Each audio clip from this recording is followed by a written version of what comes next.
안녕하세요. 오늘은 열왕기하의 마지막 장들을 들여다보려고 합니다.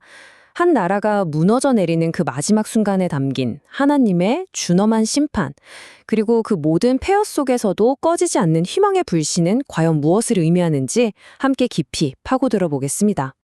어쩌면 이건 성경 속 옛날 이야기가 아니라 바로 오늘 우리의 삶에 던져봐야 할 질문일지도 모릅니다. 이 질문을 마음에 품고 남유다 왕국의 가장 아픈 역사의 마지막 페이지를 저와 함께 넘겨보시죠.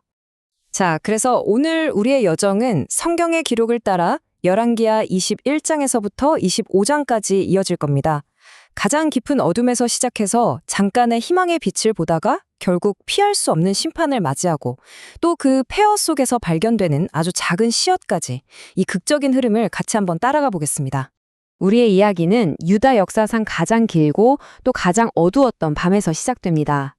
바로 므낫세 왕과 함께 말이죠. 그는 무려 55년, 그 누구보다 긴 시간 동안 통치했지만 성경은 그를 가장 악한 왕으로 기록하고 있습니다. 그의 통치는 유다의 영적인 토대를 아주 뿌리부터 흔들어 놓았습니다. 므낫세의 악행은요, 이게 그냥 단순한 실수가 아니었어요. 아주 의도적이고 체계적으로 그의 아버지 히스기야가 이뤘던 모든 선한 개혁을 뒤집어 버립니다.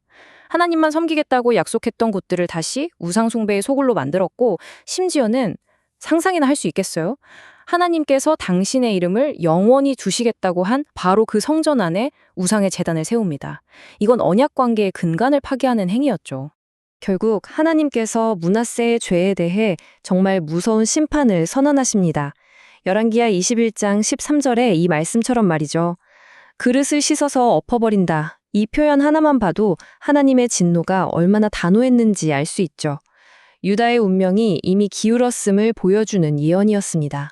자, 이렇게 므낫세와 그의 아들 아몬이 남긴 칠흑 같은 어둠 속에서 정말 신기하게도 한 줄기 희망의 빛이 보이기 시작합니다.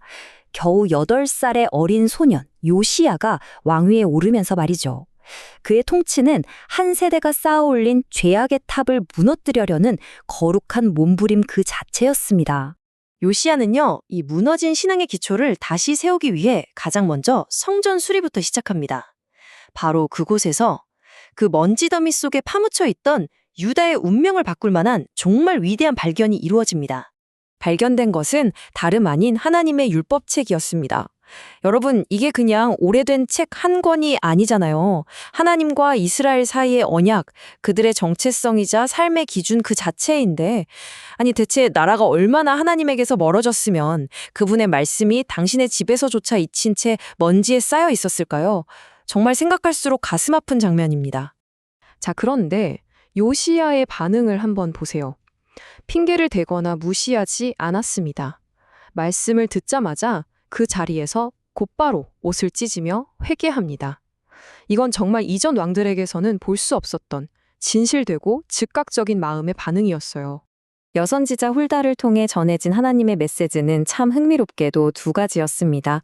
첫째, 므낫세 때부터 쌓인 죄 때문에 유다의 멸망은 이미 결정되었다는 것. 그리고 둘째, 하지만 요시야, 너의 그 진심 어린 회개를 보았으니 네가 살아있는 동안에는 심판을 유예해주겠다는 은혜의 약속이었습니다. 요시야의 회개는요, 그냥 개인적인 눈물로 끝나지 않았습니다. 이게 정말 대단한 점인데요. 그 회개가 곧 온 나라를 뒤흔드는 거대한 영적 대혁명으로 폭발한 겁니다. 잊혀졌던 하나님의 말씀이 다시 이스라엘의 심장을 뛰게 하기 시작한 거죠. 할아버지가 더럽힌 성전을 손자가 정화했습니다.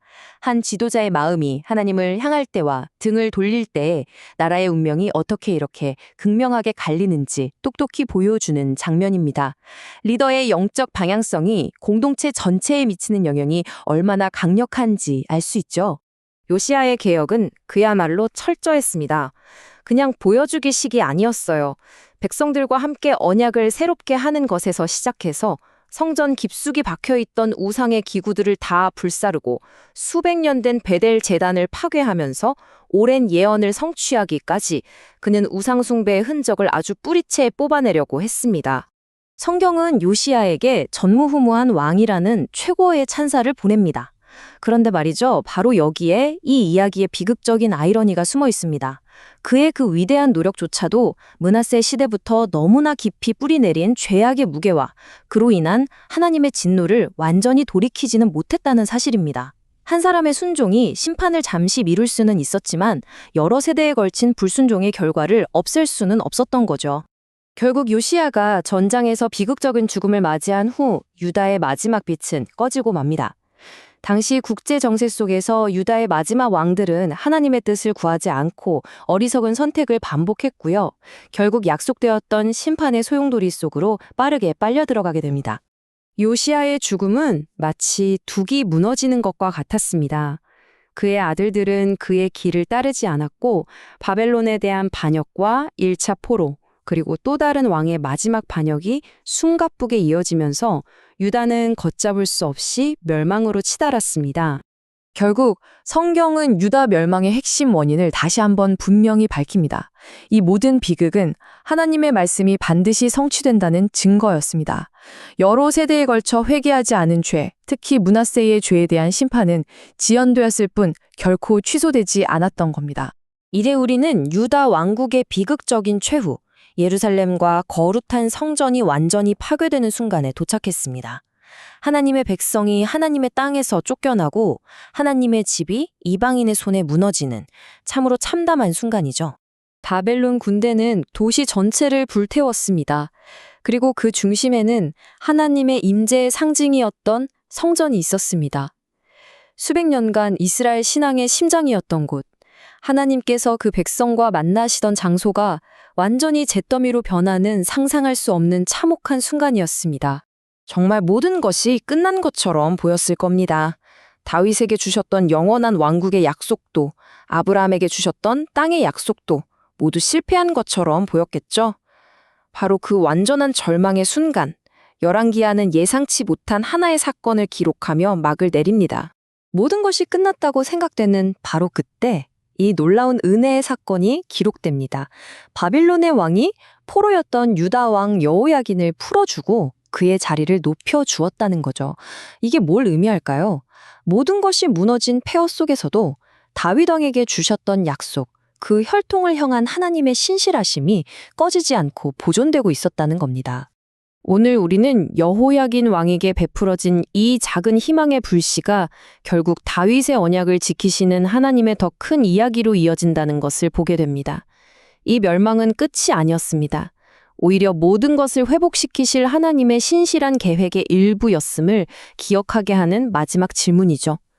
완전한 멸망 속에서 하나님은 어떻게 그분의 약속을 지켜시는가?